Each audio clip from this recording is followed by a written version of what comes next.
একটা ইয়াং সম্ভাবনাময় নেতা, তার উপরে কিভাবে নির্যাতন হতে পারে তা এই জিয়া পরিবারকে এবং তারেক রহমান সাহেবকে না দেখলে আমরা বুঝতে পারবো না। আমি সেই কোথায় যাচ্ছি না। তারপরে নিদারুণ নির্যাতন হয়েছে, শারীরিক নির্যাতন হয়েছে এবং মানসিক নির্যাতন হয়েছে। অথচ দেখেন এই নেতা তিনি কিন্তু কখনো থেমে যাননি এবং মাথাও নত করেননি। মিথ্যা মামলায় তাকে সাজা দিয়ে বিদেশে পাঠিয়ে দেওয়ার পরে তিনি সেখানে চিকিৎসা নিয়েছেন।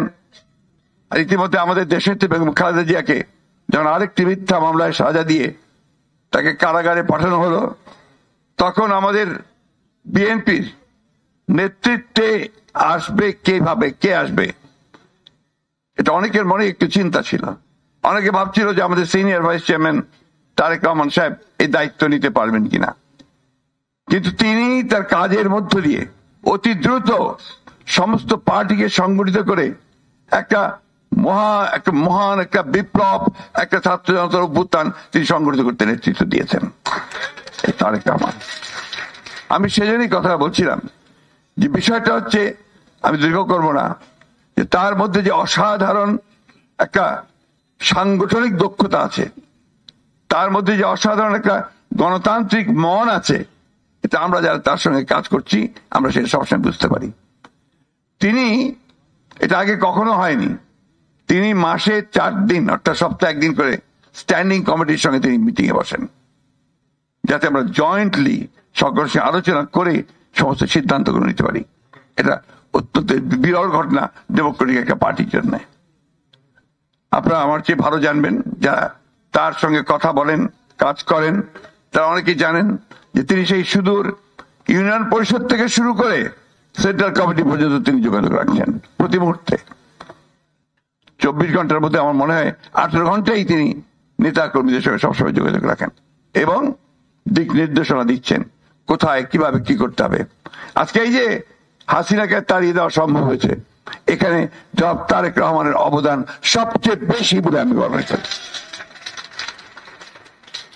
আমরা 14 বছর লড়াই করেছি, আমাদের প্রায় 60 লক্ষ মানুষের বিরুদ্ধে মিথ্যা মামলা হয়েছে, আমাদের 20,000 মানুষকে হত্যা করা হয়েছে, 700-এর উপরে নেতা কর্মীকে আপনার এমপি সহ তাদেরকে গুম করে দেওয়া হয়েছে। আমরা সেই বর্ণনা করতে চাই না এখন। এই অবস্থা নিয়ে সেখান থেকে বেরিয়ে এসে তারেক রহমান সকলকে অনুপ্রাণিত করে উজ্জীবিত করে তিনি কিন্তু আন্দোলনে ঝাঁপিয়ে পড়ার জন্য সকলকে তিনি আহ্বান জানান করেছেন, অনুপ্রাণিত করেছেন।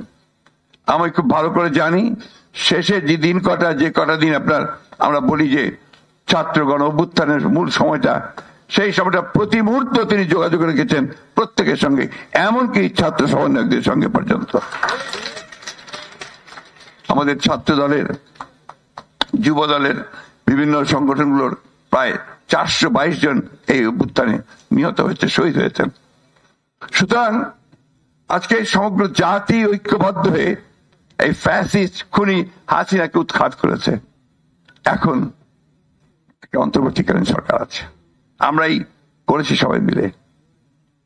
আজকে দেশের চারদিকের অবস্থা দেখে অনেকে একটু আতঙ্কিত হচ্ছেন, একটু উদ্বিগ্ন হচ্ছেন, যেগুলো কি হচ্ছে। আসলে আপনাদের বুঝতে হবে আমাদের সেই শত্রুরা যারা সামনে থেকে চলে গেছে, কিছু পেছনে